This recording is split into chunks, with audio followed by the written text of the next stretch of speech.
പോം പോം വെച്ചാണ് ഇന്ന് നമ്മൾ ക്രാഫ്റ്റ് ചെയ്യുന്നത്.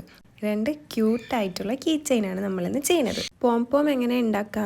ഒരു സ്കെയിൽ എടുക്കുക, അതിൽ നമ്മൾ കുറച്ച് വൂളൻ ത്രെഡ് എടുത്തിട്ട് ഇങ്ങനെ ചുറ്റിക്കൊടുക്കുക. ഒരു ആവറേജ് ഒരു 50 ടൈംസ് റോൾ ചെയ്ത് കൊടുക്കുക.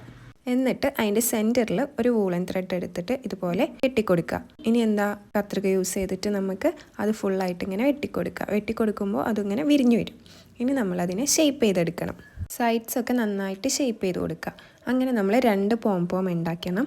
ഒന്ന് ഫേസിനും ഒന്ന് ബോഡിക്കും വേണ്ടിയിട്ട്. ഇനി ഒരു പോമിൽ നമ്മൾ 2 ബീഡ്സ് ഒട്ടിച്ചു കൊടുക്കുക. ബ്ലാക്ക് ബീഡ്സ് ആണ് യൂസ് ചെയ്യുന്നത്. അത് ഐ ആയിട്ടും പിന്നെ അതിൻ്റെ താഴോട്ട് ഒരു ബീഡും കൂടി ഒട്ടിച്ചു കൊടുക്കുക. ഇനിയിപ്പോൾ ബ്ലാക്ക് ബീഡ്സ് ഇല്ലെങ്കിൽ കയ്യിലുള്ള ഏതെങ്കിലും ബീഡ്സ് എടുത്തിട്ട് ജസ്റ്റ് ഫാബ്രിക് പെയിൻറ്റിൽ ഡിപ്പ് ചെയ്തെടുത്താൽ മതി. ഇനി ഒന്നുകൂടി ക്യൂട്ടാക്കാൻ വേണ്ടിയിട്ട് ഞാൻ സിൽവർ ഫോം ഷീറ്റിൽ ഒരു ബോർഡ് ഷേപ്പിൽ കട്ട് ചെയ്ത് ഒരു ബോ കൂടി വെച്ച് കൊടുത്തിട്ടുണ്ട്. ഇനി കീ ചെയിൻ്റെ റിങ് ഇട്ട് കൊടുക്കുക. ക്യൂട്ടല്ലേ? ഇഷ്ടമായെങ്കിൽ ഒരു ലൈക്ക് ഇട്ടേക്കണേ.